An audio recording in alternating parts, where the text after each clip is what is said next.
ಅಂದವಾದ ಹೆಣ್ಣು ನೋಡ್ರೆ ನಿಮ್ಗೆಲ್ಲ ಹೊಟ್ಟೆ ಹೊರಿ ಜಲಸಿ. ಹೆಣ್ಣು ತನ್ನ ಅಂದ ತೋರ್ಸ್ರೆ ನೀವೆಲ್ಲ ಹೊಲಸ್ ಕತೆ ಕಟ್ತೀರಾ, ಅಂದನ್ ಸೌದ್ರೆ ಬಹಿಷ್ಕಾರ ಆಗ್ತೀರಾ. ಇನ್ನೀ ದೇಶ ಅಂದವಾಗ ಹೆಂಗ್ ಕಾಣಿಸುತ್ತೆ ಮ್ಯಾನ್, ಹೆಂಗ್ ಕಾಣಿಸುತ್ತೆ? ನಾನು ಅವಳ ಹತ್ರ ಹೋಗಿ ಏನ್ ಮಾಡ್ತೀನಿ ಅನ್ಕೊಂಡಿದ್ಯಾ ಮ್ಯಾನ್? ರಾತ್ರಿ ಎಲ್ಲ ಏನ್ ಮಾಡ್ತೀನಿ ಅನ್ಕೊಂಡಿದ್ಯಾ? ಆ ಹೊಲಸನ್ನ ಬಾಯಿಂದ ಹೇಳೋದಕ್ಕೂ ಅಸಹ್ಯ ಆಗತ್ತೆ. ನಿನಗೆ ಮದುವೆ ಆಗಿದ್ಯಾ ಮ್ಯಾನ್? ಇಲ್ಲ. ಮತ್ ನಾನು ರಾತ್ರಿ ಎಲ್ಲ ಅವಳ ಜೊತೆ ಏನ್ ಮಾಡ್ತೀನಿ ನಿನ್ಗೆ ಹೆಂಗ್ ಗೊತ್ತಾಯ್ತು ಮ್ಯಾನ್? ಹೆಂಗ್ ಗೊತ್ತಾಯ್ತು?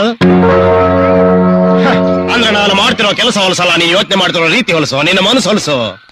ನೀವ್ ಇಂಡಿಯನ್ಸೇ ಇಷ್ಟು ರಾತ್ರೆಲ್ಲ ಅವ್ನು ಇವಳ ಜೊತೆ ಏನ್ ಮಾಡ್ತಾಳೆ, ಇವ್ನು ಅವಳ ಜೊತೆ ಏನ್ ಮಾಡ್ತಾಳೆ ಅಂತ ಕನಸು ಕಟ್ಕೊಂಡು ನಿಮ್ಮ ಅಮೂಲ್ಯವಾದ ರಾತ್ರಿಗಳೆಲ್ಲ ವೇಸ್ಟ್ ಮಾಡ್ಕೊಂಡ್ಬಿಡ್ತೀರಾ. ನಾನು ಅಲ್ಲಿಂದ ಬಂದಿರೋ ಮ್ಯಾನ್ 100 ಇಯರ್ಸ್ ನಿಮ್ಗಿಂತ ಅಡ್ವಾನ್ಸ್ ಇದೀನಿ ಗೊತ್ತಾ? Okay, you can go now. Lemon, ನಾನೇನೋ ಮಾತಾಡ್ತಾ ಇದ್ದೀನಿ, ನೀನೇನೋ ಮಾತಾಡ್ತಾ ಇದೆಯಲ್ಲ. ನಾನ್ ಹೇಳ್ತಾ ಇರೋದು ವಿದ್ಯಾಲಯಕ್ಕೊಂದು ಪಠ್ಯ ಪುಸ್ತಕ ಮಾಡೋಣ ಅಂತಿದ್ದೀನಿ. ಗುಡ್ ನಿಮ್ಮ ಗುಡ್. ಮಾತುಗಳಿಂದ ನನಗೆ ಜ್ಞಾನೋದಯವಾಯಿತು. ಈಗಲೇ ದೇವರ ಸನ್ನಿಧಿಗೆ ಹೋಗಿ ನನ್ನ ಮುಡಿಯನ್ನು ಕೊಟ್ಟು ನನ್ನ ಆಚಾರ ವಿಚಾರಗಳನ್ನು ಅಲ್ಲೇ ಬಿಟ್ಬರ್ಬೇಕು ಅಂತ ನಿರ್ಧಾರ ಮಾಡಿದ್ದೀನಿ. ಆದ್ರೆ ಒಂದು ಚಿಕ್ಕ ಸಮಸ್ಯೆ, Yes? ಅಲ್ಲಿಗೆ ಹೋಗಕ್ಕೆ 2 ರೂಪಾಯಿ ಕಮ್ಮಿ ಇದೆ. ದಯವಿಟ್ಟು ತಾವು ಕೊಟ್ರೆ. Advance traditional beg.